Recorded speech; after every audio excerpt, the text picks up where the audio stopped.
Morning, good evening, good afternoon, wherever you may be. I'm Steve Nathans Kelly, editor of Streaming Media Magazine and chair of Streaming Media Connect, and it is my great pleasure to welcome you to the 15th, I believe, Streaming Media Connect.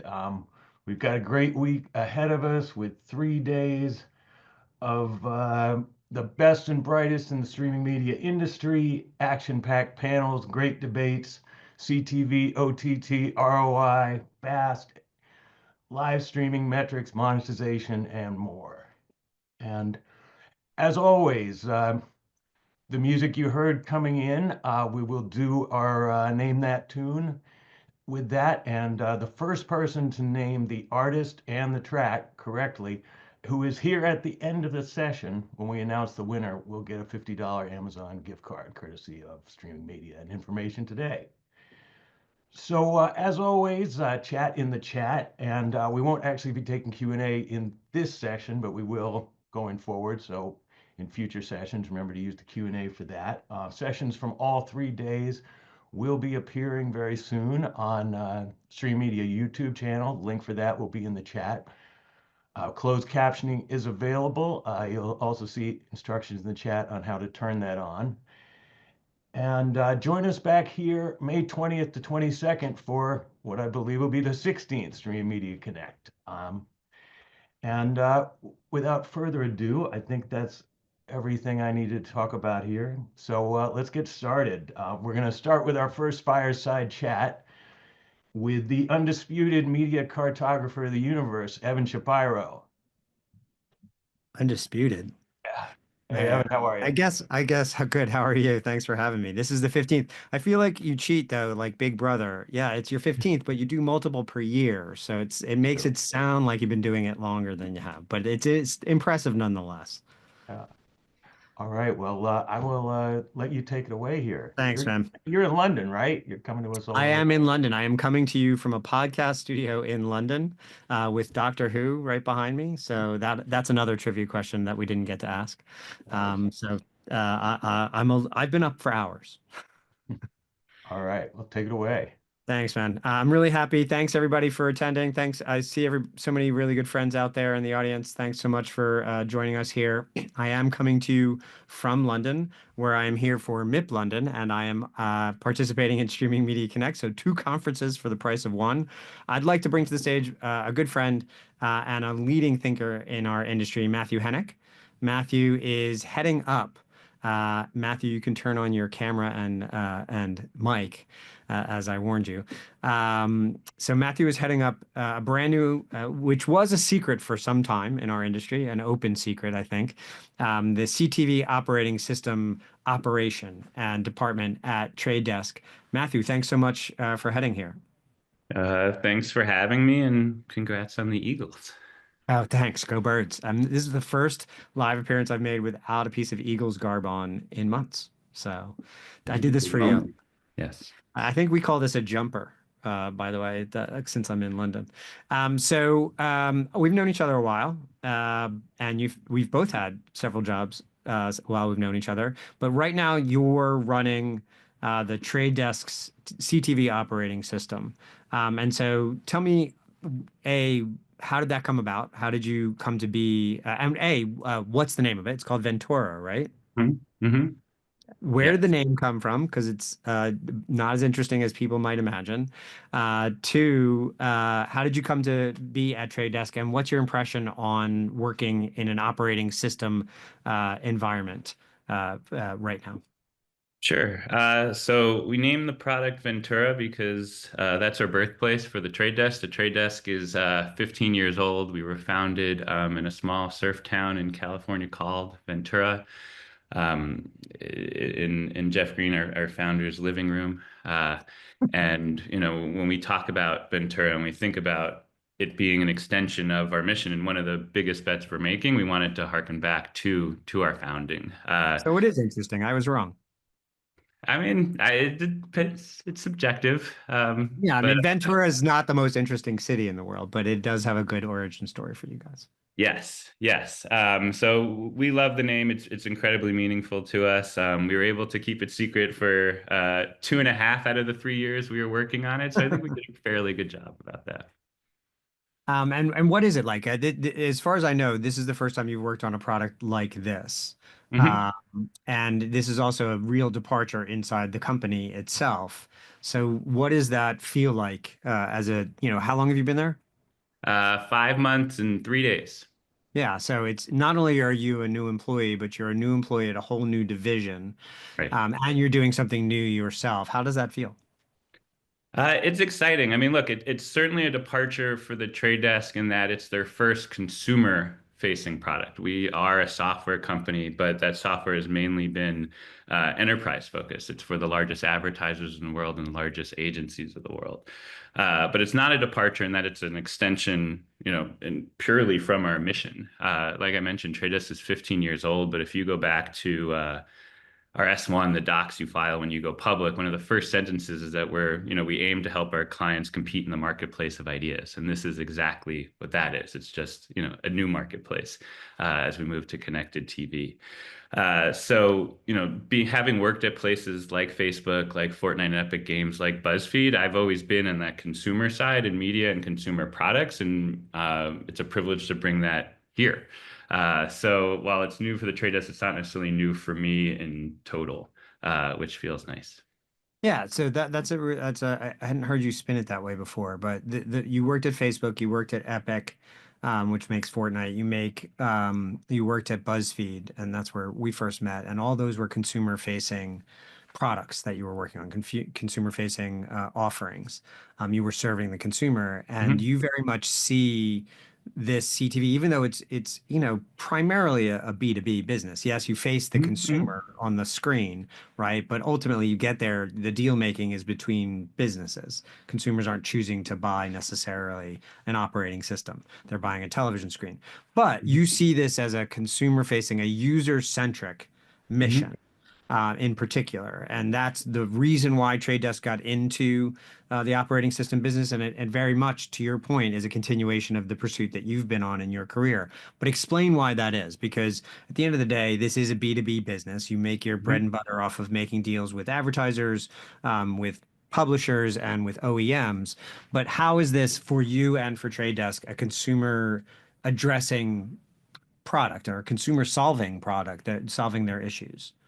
Sure. So when we think about that marketplace of ideas and the trade desk history, right, it has evolved, right? It starts with banner and desktop ads to mobile to audio to video and now to TV. And what we do when we move into those markets, and we've been in CTV for a while, is map the entire supply chain, right? As you mentioned, what it looks like to make a television, to sell it off of your shelf, to put content on it, to sell ads and then ultimately to watch it. And we've had our success in bringing fairness and transparency to those ecosystems by mapping them end to end. And truthfully, the CTV ecosystem is an unfair game right now. It's unfair to every one of those participants. There's a lot of conflicts of interest there. And traditionally, in the history of computing or the internet, most of the leverage, and when you think about why something is ultimately unfair, if you're building a mobile app or a game or whatnot, you could usually trace that back to the rules and incentives put in place at the operating system level. That is where the most leverage sits, whether it's with Windows, with desktops, iOS and Android with mobile, and now with CTV.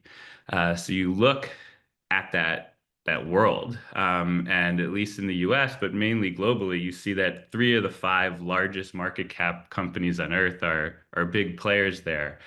And you look at the fact that making content, making media for those, which thankfully is some of the highest quality, which is a dangerous word, but highest quality media that humans produce. It's movies, it's television, Film, it's news, TV, it's music. games. Yeah, Yeah. right.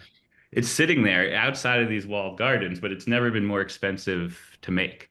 And then television manufacturers are barely making any margin selling the television. So you start to put all these things together. And you look at how ad dollars are flowing from advertisers to content publishers, and how an advertiser could spend $1 and only 40, 50, 60 cents get to the content publisher, and you start to see that something's not working there. And so we believe that if you can write those incentives at the operating system level, you could actually start to solve problems for each participant in that ecosystem. So I mean, I was going to ask you how is it unfair, but then you enumerated it. But how do you ensure fairness through the platform that you're offering? What are you doing to address that? How do you tilt the incentives? How do you shift the incentives, and how are you shifting the incentives? What does that mean in practical terms? Sure. So, our business, our core ads business has always been based around objectivity, right? So we as a trade desk never own or never will own ad inventory because we always want to be able to work with advertisers and have them trust that we will always place their dollars in the best place at the best price, no matter where it is on the open internet. Similarly, we'll do that. Plus, we will never have our own content platform. One of the big conflicts is that those large television operating systems, whether they're Apple, Google, Amazon, have their own content offering. So they're not totally objective about where they're trying to steer people's interest and eyeballs. So we think by having objectivity around ad inventory, which we will never own, or content inventory that we will never own, that puts us at a huge advantage to bring about this change. Number two, we'll bring closer together ad personalization, which I think has gotten leaps and bounds in the story of the internet with content personalization. And then third, when we look at that ecosystem from end to end, there are a lot of tolls happening across the board. There are tolls in the advertising portion, there are tolls in the platform portion around subscriptions, transactions, and we'll redistribute that back to the ecosystem according to where the value is. So, it's just as much as a business model innovation as it is on a user interface innovation. And to your point, they have to happen in a certain order in order to get the distribution that we think will be meaningful. What what about the OEMs? I mean, you talked about Google and Apple and Amazon, but how does this work in an ecosystem? So, there's Samsung, there's LG, there's Roku. How do you coexist? You're a partner with all of them, Mhm. right? From an advertising standpoint, how does this operating system coexist with the rest of the ecosystem in a way that ensures that you continue to do business with everybody on the best platforms possible? Sure. So, with OEMs or even retailers, right? Post Walmart, Vizio, Right. it's a tough business. Even before the rise of CTV, the margins on selling televisions, whether you're manufacturing them or putting on your shelves, we're approaching zero, and sometimes we're going negative. So OEMs have been forced to try and find other businesses, and at the same time, they're looking at other people who are building off of their platform, making recurring revenue versus making $18 once every 5 years. Those content platforms, those advertising systems are making $8 every month for 5.5 years. And so the OEMs have moved into content and advertising businesses. Samsung has an amazing business with Samsung TV Plus. Roku has an amazing business with the Roku channel, both partners of ours. But they're selling televisions now to move in to that business. And being partners in those cases means that we really understand why and how that money is flowing there. And we think we could actually bring advertisers and content partners closer together. So we're hoping to solve problems for OEMs where most OEMs don't want to have large operating system teams. They just want to have the content and advertising business. So maybe we could condense that stack for them. And you think that the operating system and the ad stack belong closer together because ultimately the operating systems, yes, there are tolls taken on the percentage of subscriptions sold, but increasingly television is destined to be a probably majority advertising supported ecosphere, including the Hmm. paid services themselves. And so Hmm. you think you can close the gap on, I think one of the big challenges, and I'd love to hear why you think this, money hasn't been moving to CTV as fast as the pace of the audience. Hmm. And that's, I think, in part due to inefficiencies that you guys have identified, as one of the reasons to go into this. On the flip side, I think the personalization and the ad experience for the consumer on television is also not great. And that seems like something that you're looking to solve as well. So take it from both sides for the consumer and for the advertising platform and for the advertiser. How do you feel like you can improve the entire interface that advertising has on television for everybody involved? Yeah, I mean, from the user perspective, you're being trained, whether you realize it or not, to ignore a large percentage of the pixels on your home screen, right? Because they're being used by that platform to steer you to the most margin accretive place, right? And this is because, those operating systems at those, three of the five largest market cap companies in the world are generously the 150th most important priority at that company, right? And if you work on Google TV, which is, in a lot of respects, a great product, if you're a PM, a product manager in Google TV, and a YouTube PM or a Gemini AI PM crashes your meeting, you're doing whatever they want. And so these companies are shipping their org chart, they're shipping their priorities into your living room. And you are learning to sort of move around those huge squares trying to get to the thing that you want. 7 out of 10 times when you open a television, you know exactly what you want to watch. And these operating systems have an incentive to steer you to something else, hopefully their own platform. So again, objectivity and being able to clarify the incentives with content publishers will just lead to a better user experience. As a streaming app publisher, you are competing with this platform that you are reliant Right. on for distribution, which means that you're not willing to help them a ton. If you're a streaming app publisher, why would you give Amazon more insights into your media pipeline Or until the Samsung or performance? Roku, because yeah, ultimately, but in your case, there's an upside for it because you're going to put the ads in the best place possible, and so you Right. can. And we're not looking to make content to steal eyeballs either, right? So Right. these apps understandably are not willing to do deep integrations that would be user friendly into the operating system. They want to keep all their content Uh, in their app. And then for advertisers, CTV is an amazing type of ad inventory, right? Watching things on streaming television are most always authenticated, right? You're logging in, so there's a layer of identity there, which allows for more confidence to be brought into the bidding process from advertisers. And they want to spend those dollars in that space. It's also highly immersive, right? 50, 70 inches on your wall. But again, when they raise their hand and say, I want to spend $1 on Disney Plus, a lot of times that dollar is getting taxed and nibbled on all the way till it gets there. And so publishers are having uh, challenges maximizing their fill rate, right? And I don't think there's a streaming platform app on earth that is selling close to 100% of the Yeah, ads. no, and in fact, that's a real. I mean, when you ask around of the people, so the publishers who don't sell their own inventory, Mhm. so they have channels on CTV across multiple platforms. One of their biggest complaints is the sell-through rate, Mhm. and that the fill rate is not where it should be. So it's either all garbage rates, or on the flip side, you'll often see just like a card in a break as well. So, this is something it feels like the trade desk is preternaturally able, and one of their core competencies to fix is just the fill rate for everybody. So we're not seeing the same ad over and over again, or we're also not seeing these stupid moment of Zen blocks Mhm. that people see It's all the it's better than the alternative sometimes, but absolutely. And when you think about, the taxes you have to pay as a streamer, as a publisher to these platforms, where you sometimes have to give them inventory. But right. again, because it's competitive, why would you want to compete selling the same stuff? You put all these restrictions on it. Again, understandably, you can't say exactly what it is. You have to bundle it with three or four other partners.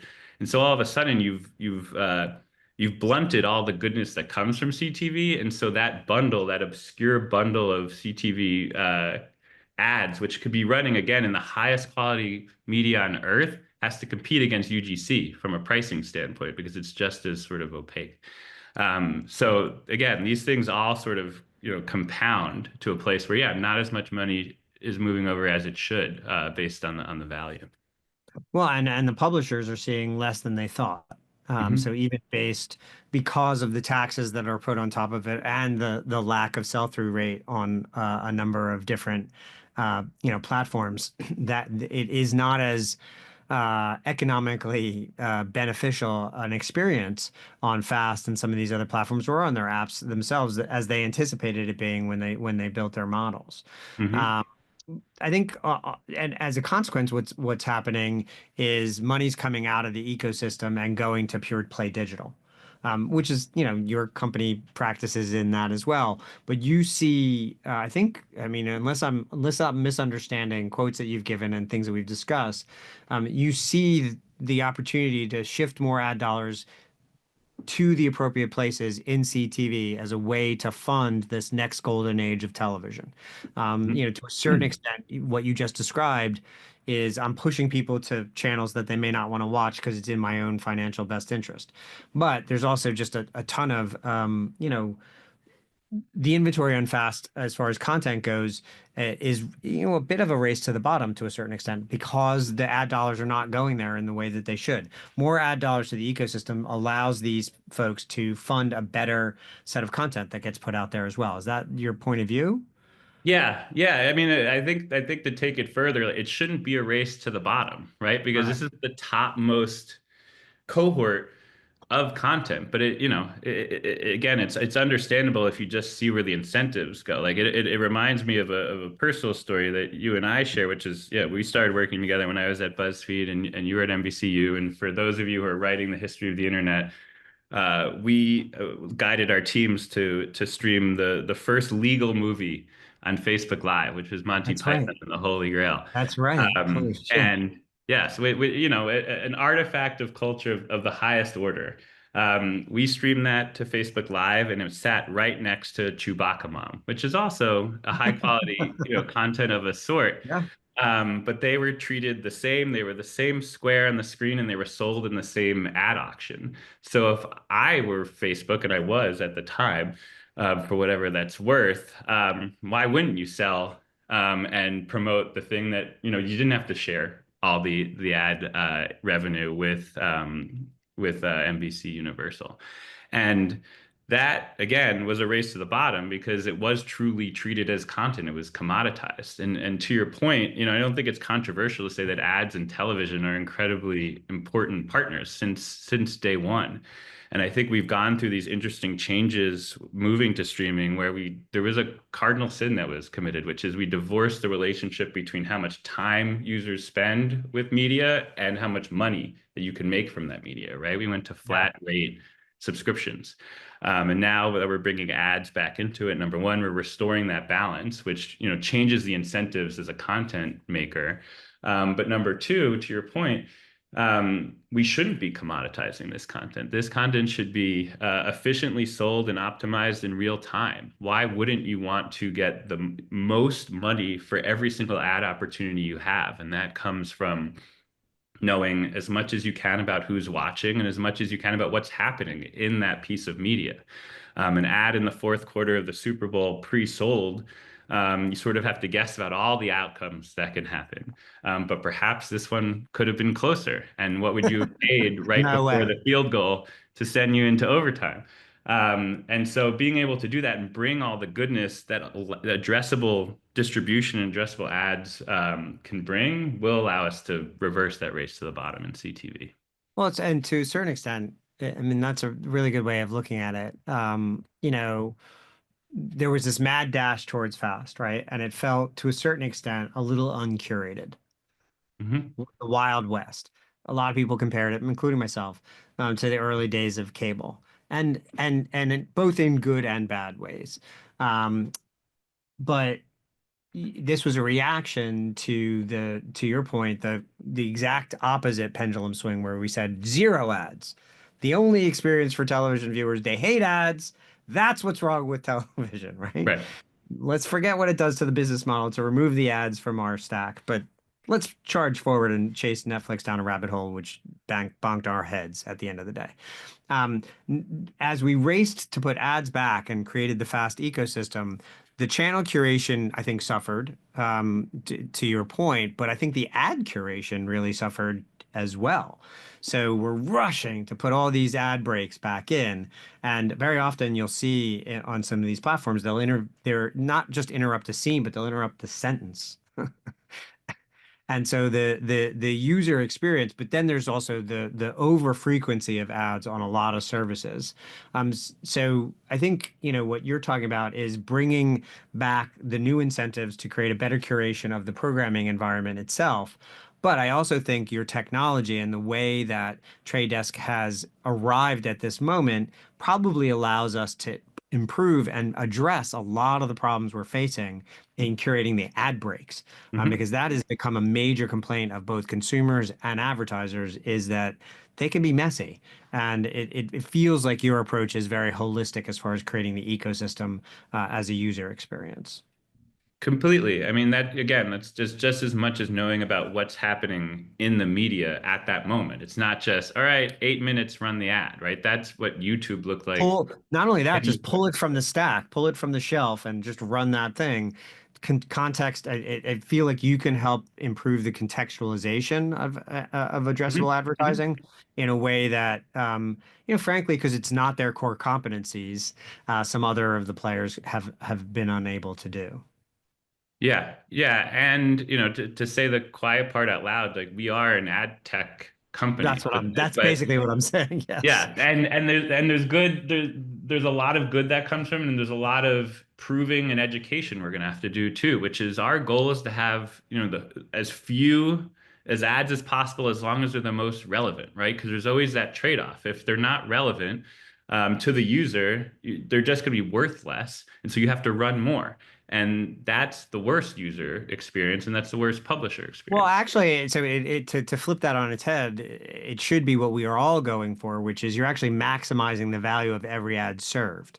Hmm. And so by serving higher quality impressions in the right environment at the right moment in time, which is ultimately the promise that CTV offered us and should Hmm. be offering us, the same kind of addressability as we can find on our phones, frankly. Hmm. Um, by ensuring each impression is maximized in its value, we actually can run fewer ads because we're increasing the revenue per set of eyeballs that we're impressing. Hmm. That should be what we're doing. And you're right. It seems obvious, right? It does Some of seem these things do. I mean, but but we again, don't, you rarely hear that conversation. Like, how do we maximize the impression, the value of this single impression, as opposed to how many billions of impressions can we generate in any given month? And those are two very opposing right. mission statements as far as a platform goes. So it seems like, increasing the value of every moment spent on television is at the center of what you're doing. And you phrase it inside our notes in exchanging and prepping for this interview. You use the user-centric mission, user-centric strategy at the heart of everything you're doing, which I love because it's a phrase I've been using for a couple of years now. What is user-centric? Zoom back out.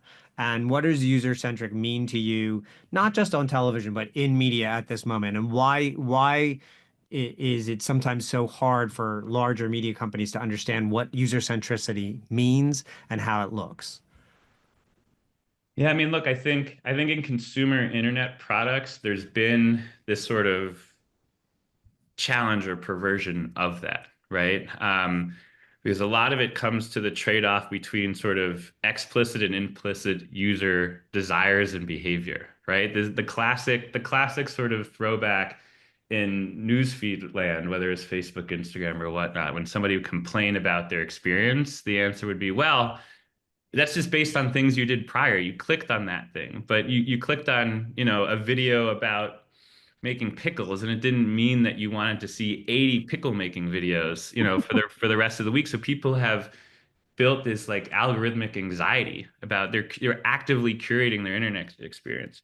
But in television, we have the benefit of it being a lot more intentional, again, because it's a huge rectangle on your wall. And yeah, you may not be only paying attention to that. But again, 7 out of 10 times our research has shown you're turning on that television with a very specific intent in mind. I want to watch this piece of media at this particular time.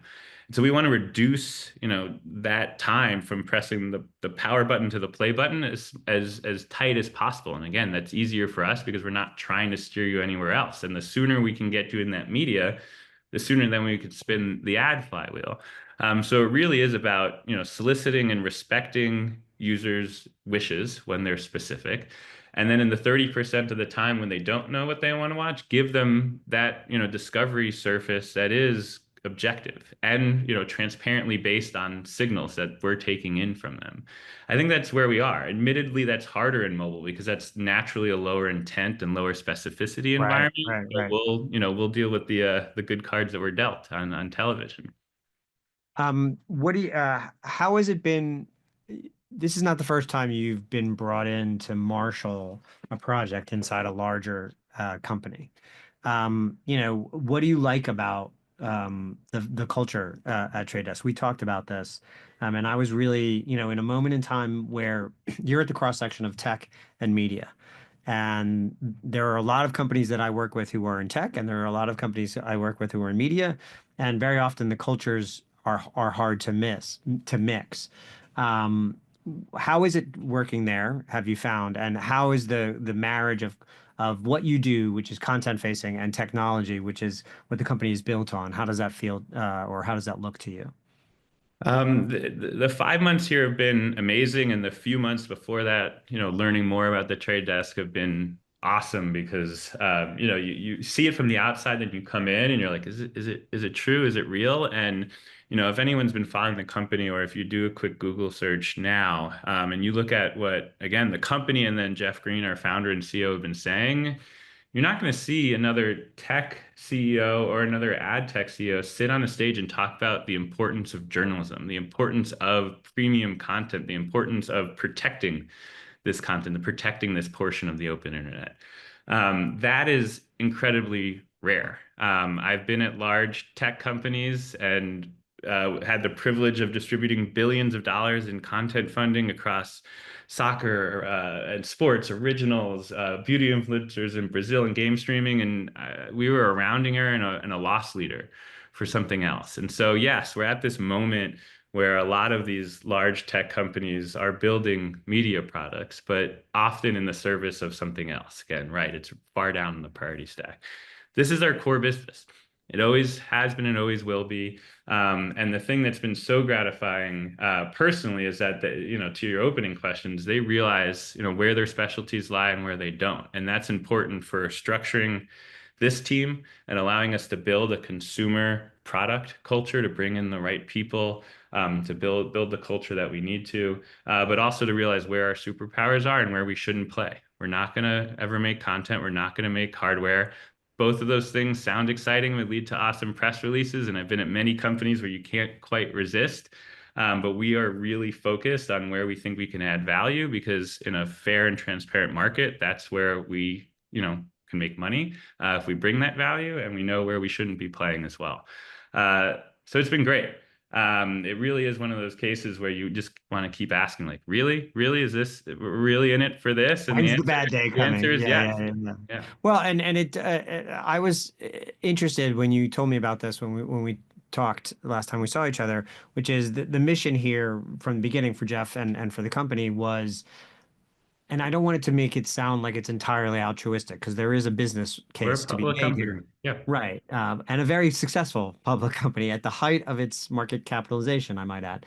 But on the flip side, I think there is a real business case to be made that Jeff is making, which is, let's protect this environment because it's so valuable.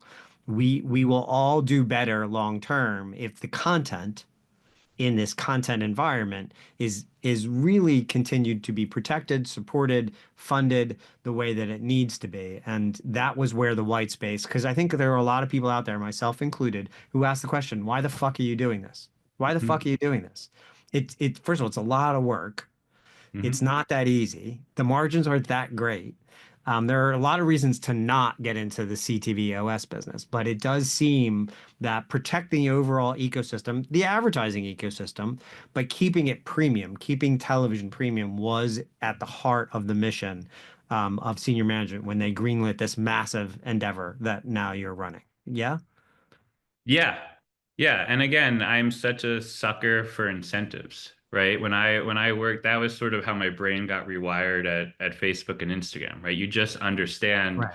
the corporate incentives and then the algorithmic incentives, and you're just building on top of that. And every couple of years you go through the same cycles where those companies, want to build something for media. They dispatch very smart people who work there to tell the news industry, to tell movies and television, hey, you should build with us, you should build on us. And then priorities change and you drop them off the face of the earth.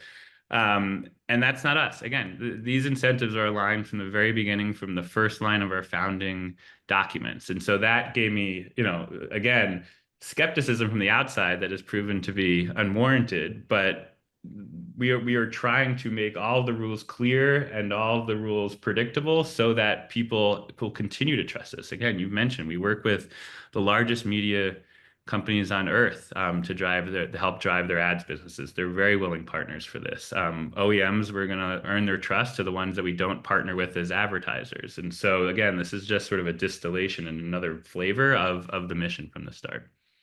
So last two questions. First, how do you define success? What are your KPIs for Ventura, let's say, over the next 24 months? How do you know that you're reaching the goals that you've set? Yeah, so when we've launched products that, which most of the core business products are to help, not just drive our own business, but help change the industry, we really are looking at those incentives, right? And the question ultimately comes down to what amount of distribution helps you get there. And historically for us, about 5 to 10% market share allows us to start putting forth our incentives into the marketplace. So number one, we're looking at that. Are we working our way there through distribution partnerships with OEMs, with retailers, with operators, particularly in Europe, to getting to that 5 to 10%, so that we can see outside of our Ventura ecosystem, are those incentives changing, right? And so that means our publishers generally making more per hour than they were before on streaming because the ad ecosystem is more efficient. Our hours spent, particularly on Ventura devices, the most valuable to them because we think, again, that will be the highest signal area. Our advertisers getting more for their dollars. When Procter & Gamble raises their hand and says, I want to spend $1 on Disney Plus, how much of that is actually getting to Disney Plus? And that means that Disney Plus can invest more in content. And then finally, are OEMs building a sustainable business, or are they being forced to move into more and more ancillary businesses? So we're really looking at, just obviously our own book because, this is an expensive endeavor, but mainly at the industry at large to see if publishers are getting a fair shake from the other platforms and moving through that way.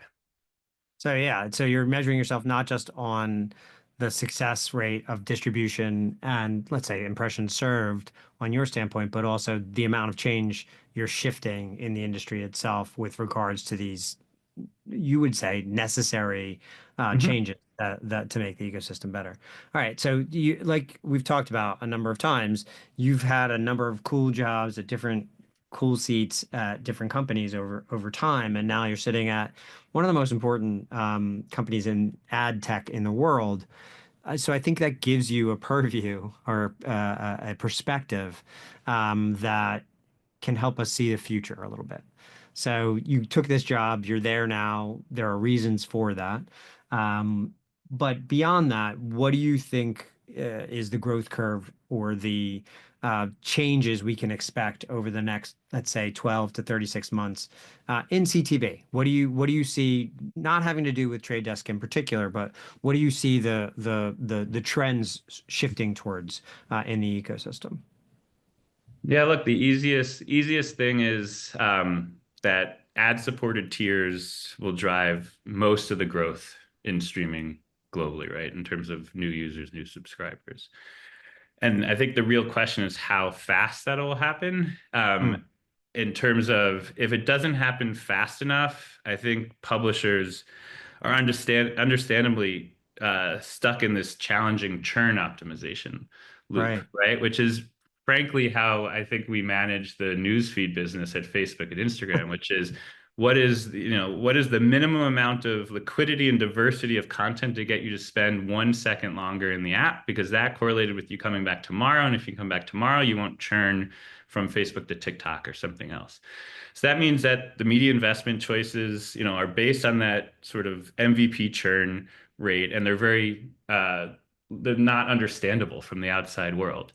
So I think the faster that you can push those shifts, the better, because in that world you're focused mainly on churn because you're trying to maintain as many of those flat rate subscribers as possible. And then the small amount of money you're spending on media investment is going mainly to sports, right? Because that's Right, time exactly. tested. And I love sports, but as someone who, a graduate film school member, wishes wouldn't be happening. Yeah. So if that change can happen faster, and that coincides with, as we discussed, publishers moving towards that real-time biddable addressable world where they're able to optimize every single ad opportunity, and I'm optimistic that could happen. You could start to see the incentive shift where now publishers are incentivized just to make as many great things as possible, because it doesn't matter if you have 10 great shows, you're making more money than you did if you had five, versus So the finding goal, the that goal, unnecessary. the goal is to basically price premium environments commensurate with the experience that you're in, so that you can invest more money in those premium environments. That sounds like, so we've moved Right, away from but that, but but but to extend those premium enversions too, right? right, Like exactly. if a streamer could keep their subscribers and their churn rate at the same level by making five great shows versus 10, they're gonna make five. Like they just should. That's the Right. economic reality of it. But if they're able to make more by making more great things that people love, whether it's for mass audiences or niche audiences, that's the world I want to get to, and we want to live in. And I think is good for everyone along that value chain, from the people making television to the people distributing content, users, obviously that benefits, and advertisers have more great places to put their ads. Well, it sounds like that's the goal of your business there. I'm hoping you're successful because I agree. I think we can be better stewards of the environment than collectively we've been over the last number of years. And so, if that is the mission of Ventura, then I applaud you and I'll be cheering you on. Thanks so much. This was a lot of fun for me. It was good to see you as always. And I really appreciate your time. Thanks everybody in the audience for sticking around. Steve, I'm going to throw it back to you because I think you're going to give away some money or something. Yeah. But first, I just want to say thanks for an amazing conversation, both of you. Oh, Thanks thanks. so much, Evan, Appreciate it. Matthew. I have to say, so the sound bite of the week so far. You're being trained to ignore the majority of the pixels on your screen, and these companies are shifting their priorities to your television. I don't think I'm going to be able to forget that, though. That's a good one. But yeah, thank you so much for this. Yeah, that And was great conversation. Evan will actually be back on Thursday for two more great fireside keynotes. So be sure to stick around for Yeah, come back. yeah, and stay with us until then. Yes, and stay with you every minute until then. Don't leave this screen. And so our walk-up music that you heard coming in was, of course, Killing Me Softly by the dearly departed Roberta Flack. And our winner was Beth Rosen. Congratulations, Beth. And just so you know, you can only win once this week. But so yeah, so that's it for this one. And join us back here at 11:30 Eastern Time, 8:30 Pacific for Beat the Clock: How to Deliver 5/9 Sports Streams at Scale. Thanks, Evan. Thanks, everyone. Bye, everybody. Thanks, everybody.